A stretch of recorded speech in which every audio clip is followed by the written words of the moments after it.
Dalam sambutannya di hadapan ratusan CPNS yang baru dilantik, Bupati Heri Amalindo menjelaskan, sebelum 10 tahun mengabdi di Pali, CPNS tidak boleh pindah ke daerah lain, karena hal ini sudah menjadi ikatan bagi seluruh CPNS yang harus ditaati.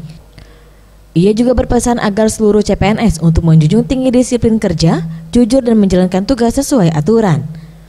Untuk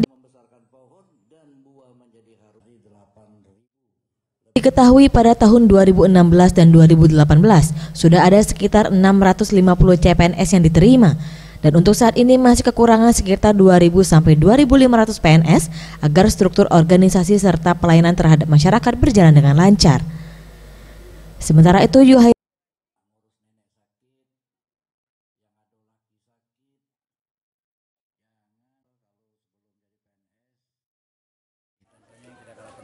sesuai dengan surat pernyataan dari anak-anak sekalian, ya harus mengabdi di sini, pernyataannya selama 5 tahun. Jadi untuk itu kami ucapkan selamat dan juga sebetulnya selamat bekerja untuk kalau sesuai kebutuhan dari tenaga kita mungkin sekitar kurang masih 3.000 kita butuhkan. Jadi kalau yang tahun kemarin 300 tahun kemarin 300 juta, tahun ini 650, kurang lebih 700, artinya masih kurang sekitar 2.000 sampai 2.500 lagi untuk ke depan supaya Kabupaten Pali ini biar lebih aman dalam bekerja, karena dari struktur organisasi itu bisa ada penunjangan.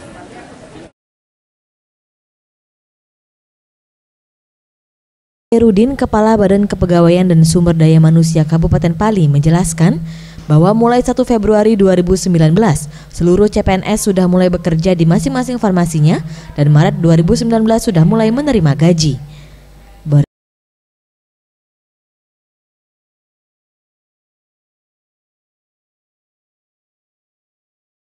Hari mereka tuh sudah melaksanakan tugas ke tempat tugas masing-masing.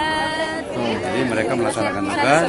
Nah, insya Allah bulan 1 Maret atau karena sudah terlambat bisa digaji, mereka gajian. Kan. Boris Simbolon, Sriwijaya TV.